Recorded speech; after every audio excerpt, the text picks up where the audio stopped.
The sun sat low over the vibrant African city, casting long golden lines across the streets. The city breathed like a living creature, alive with movement, sound, and stories hidden in every corner. Children ran between stalls with laughter that rose above the noise of motors and rushing footsteps. Vendors shouted proudly about their goods, lifting fruits and fabrics in the air as if offering them to the sky itself. The scent of roasted maize, frying oil, and fresh earth blended together, telling its own tale of everyday struggle and hope. Between the tall buildings and crowded alleyways, the old traditions walked quietly. They were not written on paper or carved in stone, yet they lived in the people's hearts, passed down like fire from one generation to the next. Elders sat under old jacaranda trees, their wrinkled faces holding years of wisdom. Every word they spoke carried the weight of the ancestors. Mzihafini, one of the respected elders, tapped his walking stick lightly as he watched the street. His voice rose gently, though the noise of the city was loud around him.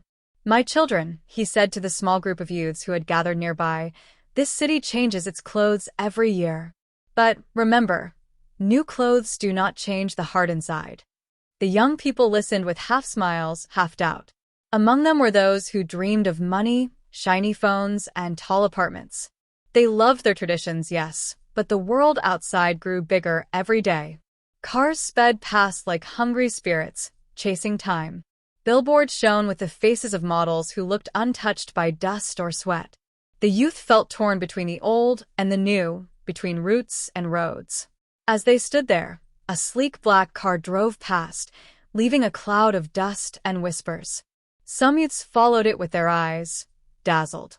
One boy, barely in his 20s, said, "One day, I will sit in a car like that. Then people will respect me." Mzihafini looked at him slowly. "Respect?" he asked. "Respect does not come from the shine of a car. Even a vulture's feathers shine in the sun." The group laughed softly, though the boy frowned. The elder's words were simple, but they cut deep. In this city, people often forgot that wealth and poverty walked side by side like twins, both shaped by the same soil. A woman selling peanuts could stand just a few feet from a businessman wearing a suit worth more than her annual earnings.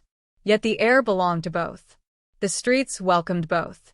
As the afternoon deepened, a sharp cry rose from a stall near the main road. A woman was arguing with a customer who mocked her prices. "Why should I pay you so much?" the man shouted. "Your stall looks like it will fall apart." The woman, tired but proud, held her ground. "My stall may look old," she said, "but the hands that cook here are blessed." The crowd murmured, impressed by her strength. But the man laughed loudly, raising his chin. His clothes were clean, bright, and pressed. His shoes shone like polished stone. Mzihafini walked forward and placed his hand on the woman's shoulder. He turned to the man with calm, steady eyes. "My son," the elder said softly, "a person's worth is not written on their clothes." The street fell silent. Even the restless wind seemed to pause. The man's proud smile weakened as he looked around. People watched him, not with anger, but with disappointment. The elder continued, "If you look at a cloth and think you have seen the whole person, then you are blind in the heart." He pointed gently at the woman's hands. "These hands feed people. What do yours do?" Ashamed, the man lowered his eyes. He reached into his pocket, paid for the food, and walked away without another word. Whispers filled the air. "Elders don't speak often," someone said, "but when they do, even the city listens." The woman wiped her eyes with the edge of her scarf. "Thank you, Mzi," she whispered. He nodded. "Do not thank me. Thank the ancestors who taught us that dignity is not a price to be bargained." As dusk approached, the city lights flickered on like stars born from electricity. But even as the modern world lifted its bright face, the people knew there were deeper lights, ancient ones, that guided the soul. Across the street, a young cleaner sweeping the pavement paused and watched the scene. His clothes were old, his shoes worn out, but his eyes were deep with understanding. He had heard the elder's words, and something in them touched him. He said softly to himself, "Yes, a person's worth is not written on their clothes." The whisper was small, but it carried a quiet promise, one that would soon shake the entire city. And as night began to settle, the wind carried the elder's proverb through the alleys and into the hearts of all who passed. The cloth may be torn, but the heart can still shine. The sun rose slowly over the vibrant African city, lighting up the tin roofs, the high buildings, and the narrow, dusty roads that twisted like old memories. People moved through the morning with purpose, vendors preparing stalls, children hurrying to school, and workers rushing to buses that groaned under their weight. The noise layered itself like a song: horns, footsteps, greetings, and the endless chatter of life. Yet in the middle of all this energy, there were pockets of calm where the soul of tradition lived. In these corners, the elders sat together, wrapped in shawls and the wisdom of many years. Their eyes had seen seasons change, cities rise, and young hearts lose themselves in the madness of modern dreams. A group of youths gathered near one such corner, pretending they had come for shade, but truly seeking the comfort of old voices. Their faces were full of questions about life, questions they feared to ask anyone else. Elder Mzee Bahati sat in the center, his walking stick resting across his knees. His silver hair shone softly in the morning light. He watched the youths silently for a moment, letting them grow still before he spoke. Silence, he believed, was the first step to understanding. "You walk with fast feet these days," he began, his voice deep like the sound of a drum. "But fast feet do not always lead to the right path." The young people exchanged looks. They respected the elder, though sometimes they struggled to understand his old ways in a world filled with technology and ambition. One girl stepped forward hesitantly. "Mzee," she said, "the world is different now. Everything moves so quickly. If we do not run, we will be left behind." The elder's lips curled into a soft smile. Left behind by who? And for what? He leaned closer. "You run because the world tells you to run. But a seed cannot grow while it is running. It must stay in the soil, connected to its roots." The youths murmured to each other. The city lights and tall buildings had made them believe that tradition was an old cloth, something useful once, now too worn to carry into the future. Mzee Bahati lifted his hand gently. "Sit, my children. Let me tell you why your roots matter." They sank to the ground around him. Even the wind seemed to slowing down to listen. "When a tree forgets its roots," the elder said, "it dies standing. It may look strong outside, but inside it is hollow. And when storms come, and storms always come, it is the first to fall." The youth named Lela frowned slightly. "But Mzee, we are not trees." "No," he answered, "you are not trees. But your history is your root. Your family is your soil. Your values are the water that keeps you alive. Without these things, the world can turn you into a hollow person who bends for anything shiny." A boy wearing bright sneakers stood up. "Mzee, in this city, people respect money. They respect clothes. They respect cars. How can we survive if we do not chase these things?" Mzee Bahati sighed deeply. "My son, listen carefully. A person's worth is not written on their clothes. This city fools many eyes.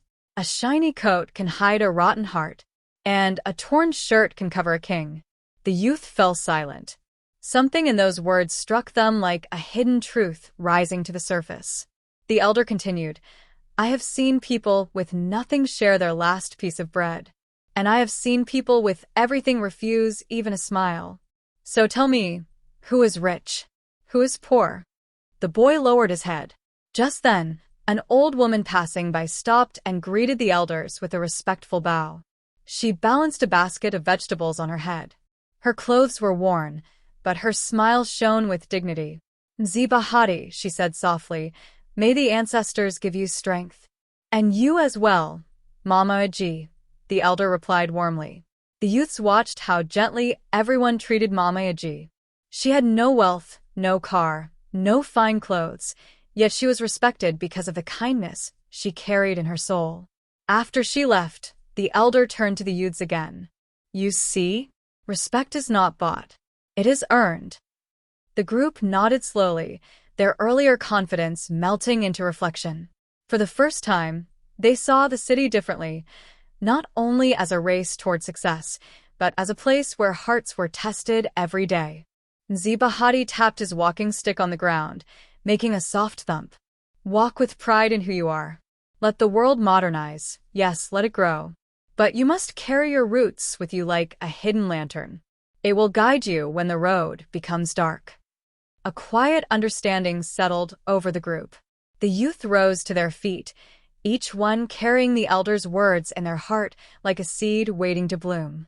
As they left, the elder murmured to himself, "When the young forget the wisdom of the old, a city loses its soul." The wind picked up again, carrying his whisper through the marketplace and into the busy streets. The city continued its fast heartbeat, but somewhere in its center, tradition still breathed, steady and strong. The city roared with life as the morning stretched itself awake. Motorbikes weaved through traffic like restless spirits, their engines humming loud enough to shake the dust off the roadside stalls. The smell of fried dough, ripe mangoes, and hot metal filled the air. Everywhere, colors danced, bright fabrics, painted signboards, and the sharp glint of sun on glass windows. In this busy world walked the younger generation, heads high, steps fast, eyes full of dreams shaped by screens, billboards, and a hunger for success. They carried phones like treasures, checking them every few breaths, chasing likes, messages, and opportunities that promised a better tomorrow. Yet behind their confident strides, many hearts were confused. They lived in a world where the new pushed against the old every day. Two young men, Kido and Barisa, walked through the marketplace, arguing gently as they dodged crowds.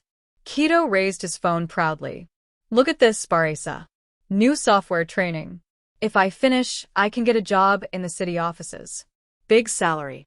Maybe even a car." Barisa nodded but frowned slightly. "A car is good, Kido. But will you still have time for the family meetings? For the traditions we grew up with?" Kido laughed lightly. "Traditions don't buy land, my friend." Barasa's face tightened. "But they buy respect." They continued walking, passing an old woman selling roasted groundnuts. She smiled warmly at them, but only Barisa stopped to greet her. "Mama, how was your morning?" he asked. She nodded. Better now that someone still remembers greetings. Kido waved politely, but did not slow down. Time felt too short, dreams too big. Farther down the road, a group of young women sat on a bench outside a beauty shop. Their hair braided neatly, their clothes modern and stylish. They discussed plans with excitement. One girl, Omoni, held a flyer for a modeling audition. "If I get this chance," she said, "I can leave this neighborhood behind. Imagine, my face on billboards." The others cheered, but an older woman passing by stopped and shook her head. "Do not let the city blind you, girls. Fame is a bird. It flies away fast." Omoni rolled her eyes when the woman left. "These elders don't understand. We can't live like they did." But deep in her eyes, a shadow appeared. Fear, doubt, or both. Across the street, a boy named Jomo rushed from a cyber cafe holding a certificate. He had finally completed an online business course. He ran to show his father, but the old man stood with his arms crossed. "School of the Internet?" the father asked, raising one eyebrow. "Does it teach you how to greet elders? How to sit with family? How to honor the land your grandfather farmed?" Jomo hesitated. "Baba, this is the future." The father nodded slowly. "Yes, but even a fast river needs strong banks. Without them, the river destroys everything in its path." The tension in Jomo's face softened. He wanted the future, but he also feared disappointing his family. As the day warmed, laughter, horns, and calls from street vendors grew louder. But beneath the noise, something else stirred, a quiet struggle in many young hearts. They admired modern life, yet they felt the pull of tradition like a rope tied gently around their ankles. Later, as the sun sank toward the horizon, the youths gathered near a small community center where elders often shared evening wisdom. The air cooled. The sky softened to orange. Elder Mama Wima stepped forward, leaning on her wooden staff. Her wrinkles held years of stories. "You run after the world," she said, her voice strong despite her age. "But do not run so fast that you lose yourselves." Kido, Barisa, Omoni, Jomo, the whole group fell silent. She continued, "Technology, success, money, these are tools. Good tools. But when tools become your master, you lose your soul." Kido whispered, "Mama Wima, how do we balance it?" The elders smiled gently. "By remembering who you are. By listening to the voice inside you, the voice of your ancestors." Omoni looked down. "Sometimes, the world makes that voice hard to hear." Mama Wima raised her staff. "Then sit still. Silence is a doorway through which wisdom enters." The wind passed softly through the gathering, cooling their cheeks. Barisa spoke quietly. "Mama, in this city, people judge us by what we wear, what we own." The elders' eyes sharpened. "My child, a person's worth is not written on their clothes. It is written in their character." The young people breathed in her words like fresh air after a long, dusty journey. Something inside them settled, just a little, just enough. As the evening deepened and the city lights flickered on, the youths walked home slowly, each carrying a new understanding. The road ahead was still full of challenges, but now they knew they did not have to cut their roots to reach for the sky. They only had to grow wisely. The sun sat high above the vibrant African city, pouring golden light over streets that never slept. Every corner was alive. Buses honked, traders shouted prices, children ran between stalls, and the wind carried the heavy scent of roasted maize mixed with spices that danced through the air. In this place, old traditions lived quietly inside the hearts of the elders, while the young fought daily battles between their roots and their modern dreams. At the center of the bustling market, Mama Zuri arranged her colorful fabrics. Her stall, covered in bright reds, deep blues, and shining golds, looked like a small kingdom of culture. She was an old woman, her hair silver, her back slightly bent, but her eyes were sharp and wise. Whenever she spoke, people listened. They said she carried the spirits of the ancestors in her voice. As she folded her cloths, she whispered an old proverb.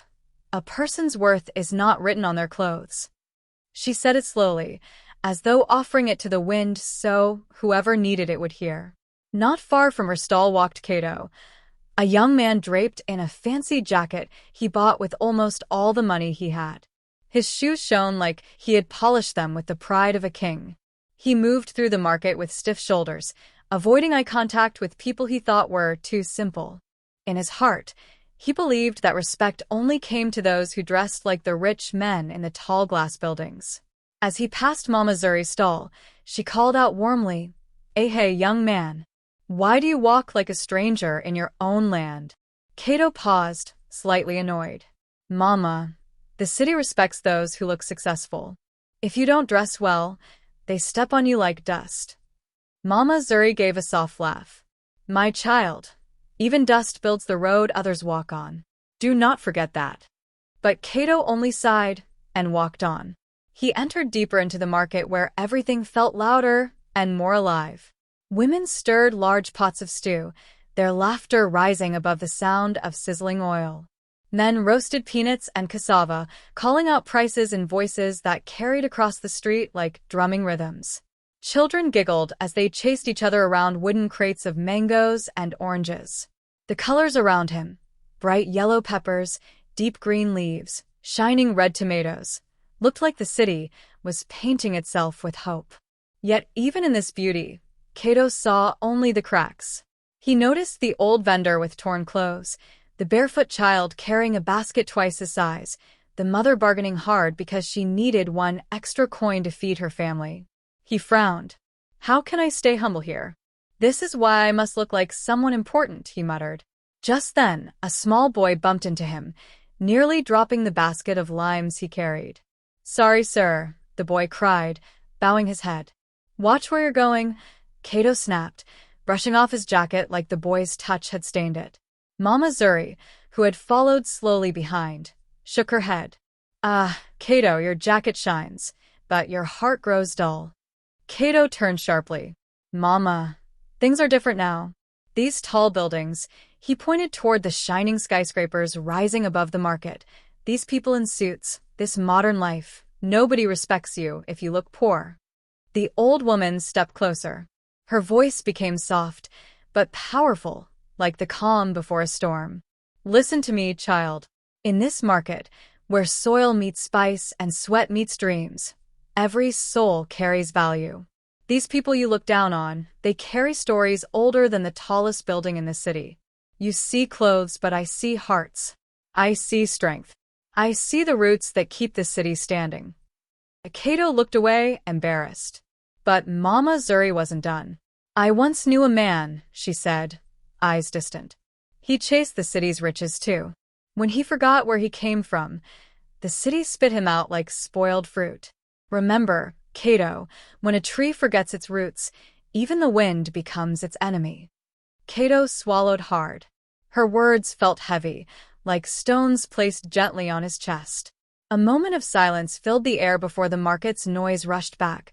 Drums from a nearby shop, sizzling from a food stall, laughter, arguments, bargaining. Life moving as one heartbeat. Kato finally spoke, voice lower. Mama, I only want to be respected. Mama Zuri touched his shoulder gently. Respect does not come from clothes, my son. Even a lion wearing a goat's skin is still a lion. Walk with truth, not fear. Her words pierced him deeper than he expected. He looked around again, this time seeing the beauty he had ignored. The strength, the community, the people who worked with both hands and heart. For the first time that day, his shiny jacket felt less important. As the sun began to sink behind the tall buildings, casting long shadows across the market, Kato felt something shift inside him. A small understanding, a whisper of wisdom beginning to take root. And somewhere behind him, Mama Zuri smiled softly, knowing the ancestors had begun their quiet work. The sun rose slowly over the vibrant African city, washing the streets in soft gold. From a distance, the place looked like a land of endless opportunity. Tall glass buildings touched the morning sky, their reflections shimmering like proud giants. But beneath their long shadows lay crumbling houses, old bricks cracked by time, metal roofs patched by hope, and narrow alleys where children played barefoot with laughter louder than their hunger. Luxury cars hummed through the streets, their polished bodies shining like newly crowned kings. Beside them stood street vendors, their wooden tables worn but sturdy, displaying fruits, roasted peanuts, bead necklaces, and handmade shoes. The vendors' voices rose in melody, bargaining, calling, laughing, fighting for a day's bread. In this city, wealth and poverty did not live apart. They brushed shoulders every morning like reluctant neighbors. As a black SUV rolled past, splashing muddy water, an old man sitting beside his stall shook his head. Baba Yona, thin, wrinkled, respected by anyone who still believed in tradition, murmured a proverb under his breath. A person's worth is not written on their clothes, yet this city reads only the surface. His voice carried a quiet sadness, as if he had seen too many people lose themselves to things that shine. Nearby walked Omoni, a young woman with dreams bigger than the buildings above her. She wore a simple dress, faded in color but clean and neatly pressed. Her sandals were old, but still strong. She held her bag close to her chest while weaving through the morning crowd. Around her, men in suits rushed with phones to their ears. Women in high heels stepped across puddles, not daring to look down. Children begged at car windows, their small hands tapping on glass that never opened. Omoni looked at everything with a tight feeling in her chest. "How can one heart survive between two worlds?" she whispered. Just then, a luxury car stopped beside her. The door opened, and out stepped a young man dressed in a sharp suit, wearing glasses that reflected confidence. His watch gleamed like a tiny sun. People moved aside for him, not because they knew him, but because his appearance demanded it. He brushed past Omoni without a glance, his perfume lingering in the air like a reminder of distance. Baba Yona watched from his stall. He lifted a hand and called out, "My daughter, walk with your head high. Even the brightest cloth fades with time." Omoni approached him, and forced a smile. Baba, the city does not see me. It sees only this dress, these sandals. She looked down at herself with shame creeping into her voice. How will I ever be respected if I look like I have nothing? Baba Yona chuckled softly, but his eyes shone with wisdom. Come, sit. She sat beside him, the noise of the market swirling around them like a living ocean. He continued, while you worry about clothes, the ancestors look at your heart. A fine dress can fool the eyes, but it cannot fool the soil beneath our feet. It knows the truth of every step. Omoni sighed. But Baba, the people in that tall building, the ones with clean shoes and shining watches, they're the ones who decide who rises and who falls. How can someone like me compete? The old man picked up an old leather shoe from his stall and held it beside a bright new sneaker he had just repaired. Look at these two, he said. One is old and worn. One is new and beautiful. Tell me, which one walked through storms and survived? Omoni blinked, slowly understanding. Baba Yona continued, his voice gentle but strong. My child, the city measures people by their clothes. But life measures people by their journeys. The tall buildings cast shadows on these broken homes, but remember, no tree grows in pure sunlight. Even the strongest needs shade. Before Omoni could answer, a group of children ran past them, barefoot, laughing as though the world had already promised them tomorrow. The young man in the suit stepped out of a store, carrying a small bag. As he walked toward his car, he slipped on a wet patch and stumbled. His glasses fell, shattering. His perfect image cracked with them. People nearby gasped, but nobody offered help. They only stared. Omoni rose quickly, rushed to him, and picked up the broken pieces. Are you hurt? She asked softly. He looked at her, surprised. No one from his world ever spoke to someone dressed like her unless they needed something. I'm fine, he stammered. Thank you. Baba Yona watched with a knowing smile. The young man brushed mud off his suit, embarrassed. My image, people will laugh, he whispered. Omoni looked at him gently. A person's worth is not written on their clothes, she repeated the old proverb, her voice steady. For a moment, the young man said nothing. The tall building still stood above them, proud and shining, but he suddenly felt very small. Baba Yona leaned back and murmured, now the lesson begins. As the sun climbed higher, the city kept breathing its mix of wealth and struggle. But in the middle of all the noise and dust and dreams, something subtle shifted, like the first ripple in still water. Omoni walked away with a new strength in her step, and the young man stood watching her, unsure why her simple sandals now seemed more powerful than his polished shoes. And somewhere deep in the city's soul, the ancestors smiled. The city breathed like a living drum. Thump, thump, thump. Never quiet, never still. Its streets carried the noise of vendors calling customers, cars honking, radios playing, and children laughing. But beneath that modern rhythm, another sound moved like an old spirit woven into the air. It was softer, older, the hum of traditional songs carried by elders, the whispers of folklore that refused to die, and the stories of ancestors that followed people like shadows. Even as tall buildings rose higher each year, the old voices continued to echo between them. At the edge of a busy street, Mama Kendi sat on a wooden stool, her back straight, her face lined with years of wisdom. In her hands was a small drum, worn smooth by time. She tapped it slowly, dum dum dum, each beat carrying the weight of a forgotten age.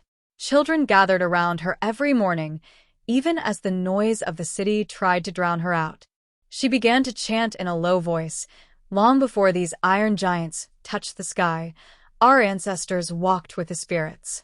They taught us that a person's truth lies in their heart, not their clothes. A little boy wearing torn shorts leaned closer. Mama Kendi, is that why the spirits never look at shoes or shiny watches? She smiled. Yes, child. Spirits see the inside, not the outside. But just a few steps away, two teenagers stood with arms crossed, rolling their eyes. One wore a glittering jacket, the other brand new sneakers that seemed too clean for the dusty street. Who listens to this old stuff anymore? The boy in the jacket muttered. His friend smirked. My father says stories won't buy land. Only money does. Their words floated in the air like rising smoke, reaching Mama Kendi's ears. She paused her drumming. The children fell silent. She turned her eyes toward the two boys. Her voice, though soft, cut through the noise of the street. Come closer, my sons. They hesitated but stepped forward, more out of curiosity than respect. Mama Kendi stretched her hand out toward the boy's shiny jacket. You wear clothes brighter than the morning sun. But tell me, do they make your heart brighter too? He frowned. Mama, these clothes show I am moving forward. This city is not a village. We must look successful. A low murmur spread among the children.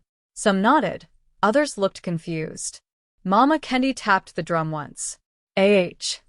Her eyes sharpened like a hawk's. You believe success is worn. But listen to the old tale of the spirit who walked among men. The teenagers shifted their weight, but didn't leave. Something about her tone held them still. She continued, her voice rising and falling like a river. There was once a spirit who came to a great city. He dressed as a poor man, in dusty clothes and broken sandals. The people pushed him aside, mocked him, and refused to offer help. But one young girl with a humble heart gave him water and a smile. She leaned forward, her drums silent now. That girl's kindness opened the spirit's eyes, and he blessed her family for generations. The city? It received nothing, because it judged him by his clothes, not his worth. The boy in the jacket scoffed, but softer this time. That is just a story. Mama Kendi shook her head gently. My child, all cities forget, until life reminds them. An elderly man, Baba Sefiu, approached. His walking stick clicked against the pavement. He had heard everything. With a tired sigh, he said, These boys follow modern dreams but forget where their feet stand. You cannot climb a tall building if its foundation is weak.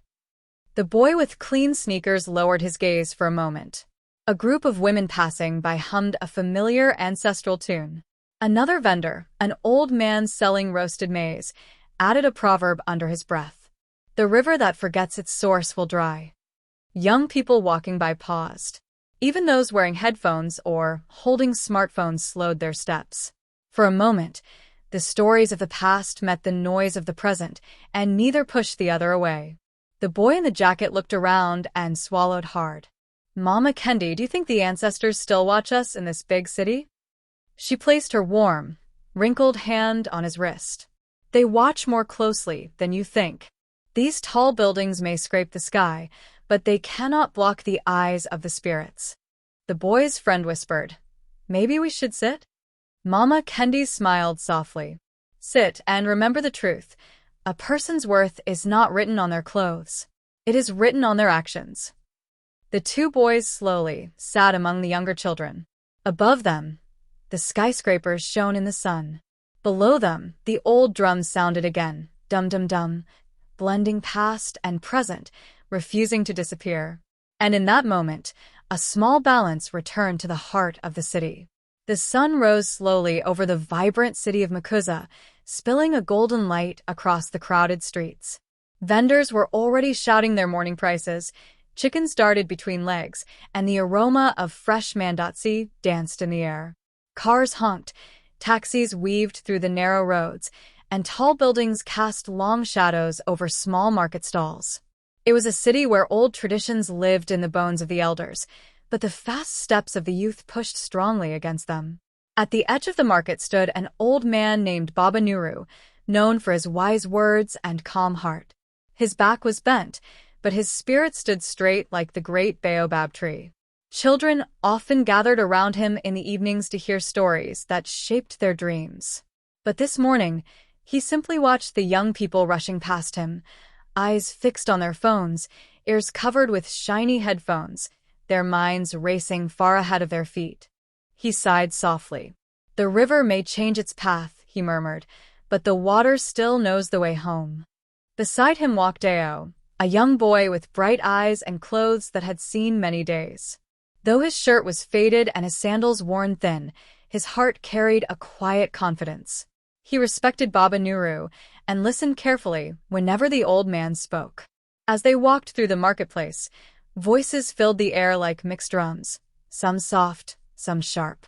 A group of teenagers stood by the fruit stall, laughing loudly as they stared at Ao's clothes. One of them pointed at his torn collar. "Look at him," the boy said mockingly. "Walking with the elder like he is someone important. Does he think wisdom can hide poverty?" Another leaned in and added, "In the city, your worth is measured by what you wear. If your clothes are small, your dreams are small too." Ao felt the sting of their words. His steps slowed, and he looked away as if trying to hide inside himself. But Baba Nuru placed a gentle hand on the boy's shoulder, steady like a guiding staff. "My son," he said softly, "do not bow your head because someone else has forgotten where true worth comes from." The teenagers laughed again. One of them folded his arms proudly and said, "Old man, your words are from the ancient days. Times have changed. No one listens to people who look like beggars." Baba Nuru turned to face them fully. His voice was calm, but there was fire in his eyes, the fire of truth carried for many years. "Young ones," he said, "a person's worth is not written on their clothes." The laughter stopped. A few market women nearby nodded slowly, their faces serious as they listened. Baba Nuru continued, "In this city, you see tall buildings and shining cars, and you think they tell the story of success. But remember, a hollow drum makes the loudest noise. What is on the outside can fool you. What is inside never lies." Ao lifted his head slightly, comforted by the old man's voice. Baba Nuru stepped closer to the group, his tone firm but not harsh. "If you judge a man by his shirt, you may walk past a king without knowing. If you mock someone for their sandals, you may miss the steps of a future leader." The teenagers shifted uncomfortably. The market seemed to quiet around them, as if the city itself leaned in to hear the lesson. A fruit seller spoke up. "Baba Nuru is right. Many people forget that we rise together, not by stepping on each other." Baba Nuru smiled gently. "Clothes fade, shoes tear, but character stays. If your heart is clean, even the poorest cloth becomes honorable. If your heart is dirty, even gold cannot hide the smell." Ao breathed deeply, strength returning to his eyes. The words wrapped around him like a warm cloth, reminding him that dignity is not bought in the market. Without another word, Baba Nuru began walking again. Ao followed by his side, his steps lighter than before. Behind them, the teenagers watched in silence. Something in their faces had changed, not fully, not yet, but a seed had been planted. A seed that would grow with time, like all wisdom shared with patience. As they reached the end of the market road, Baba Nuru whispered to Ao, "Do not worry. Every journey begins with small steps, and every heart learns in its own time. Today was only the beginning." And so the story passed through the streets of Makuza, a reminder that even in a modern city full of noise and dreams, the old wisdom still breathed among its people. And the lesson would lead into the next part of their tale, where fate would test them more deeply than they could yet imagine. The morning sun rose over the great city of Luenga like a giant golden drum, beating light across rooftops, dusty roads, and tall glass buildings that touched the sky. The streets were already alive, vendors preparing their stalls, children running barefoot through narrow alleys, and office workers stepping out in clean suits that shone like polished metal. It was a city where dreams walked proudly, but struggles followed every shadow. Old traditions lived quietly in the hearts of the elders, like warm embers hidden beneath ashes. But the younger generation moved fast, chasing modern life with sharp eyes and restless feet.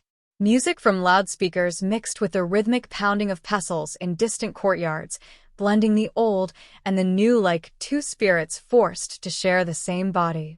At the heart of the marketplace stood Mama Zawadi, an elderly woman with silver hair wrapped in a bright kitenge.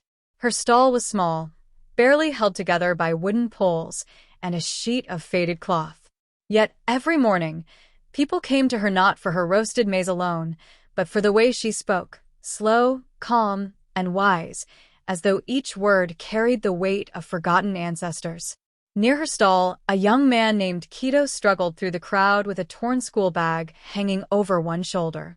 He wore a shirt washed so many times that its color had given up and faded into something unsure. His slippers were uneven, one almost broken at the heel. But his eyes were steady, full of quiet hope. As he reached Mama Zawadi's stall, he greeted her respectfully. "Good morning, Mama. May today open its hands for you." She smiled, her wrinkles folding like pages of an old book. "My son, blessings follow those who greet the dawn with humility." But before Kido could reply, a loud laugh burst from a group of well-dressed youths standing nearby. They wore shiny watches, new sneakers, and shirts that shouted their confidence. One of them, a tall boy with hair styled high, pointed at Kido's faded clothes. "Look at him," he mocked.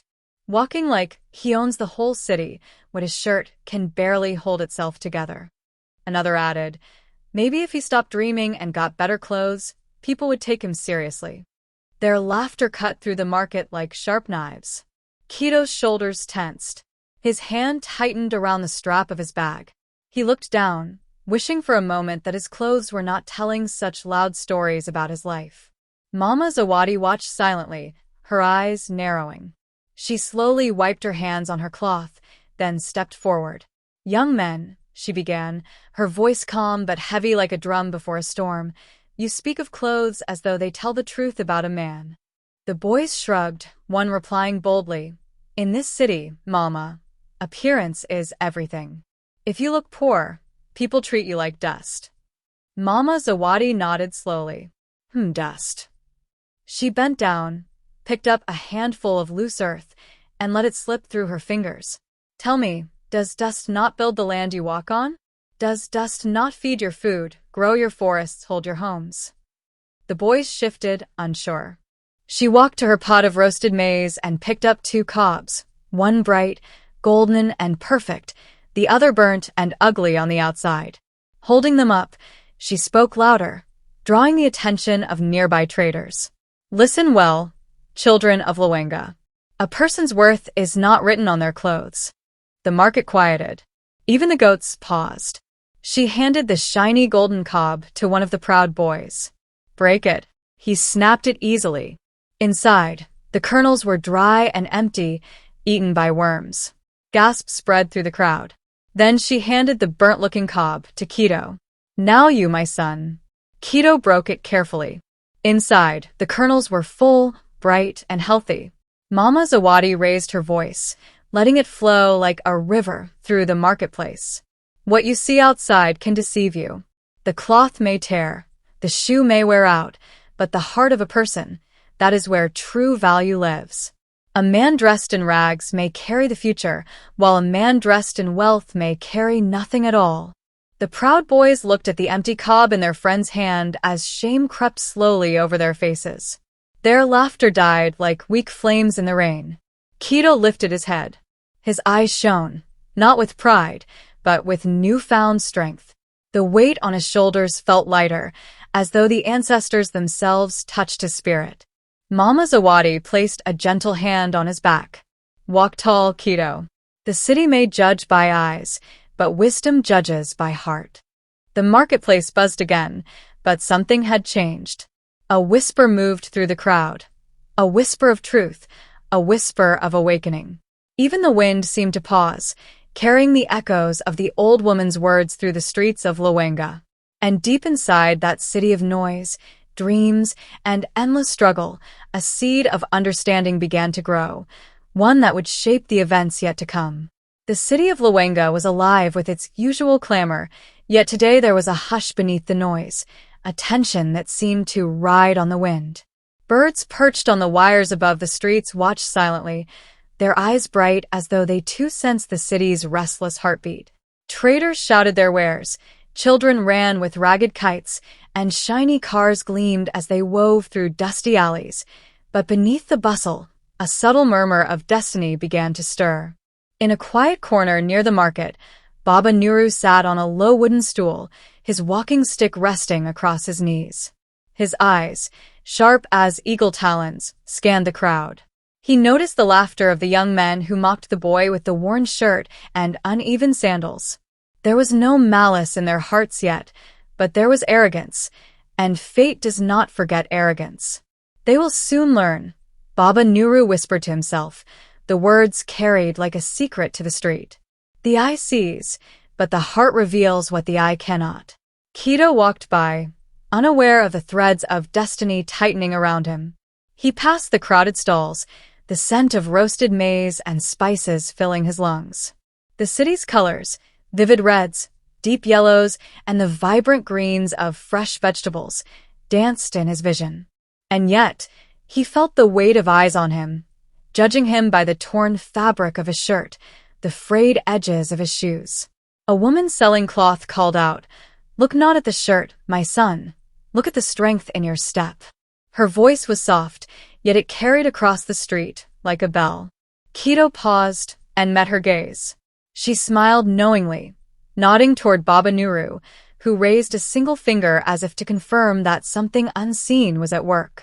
Across the street, the proud young men continued their mockery, unaware that their laughter had stirred the attention of others. From a nearby stall, an old storyteller, wrapped in a dark kaitenge, leaned forward and whispered tales of tricksters and kings whose worth had been hidden beneath humble clothes. His eyes gleamed, and the children who gathered around sensed that something extraordinary was about to unfold. Then a hush fell. It began with a subtle shift.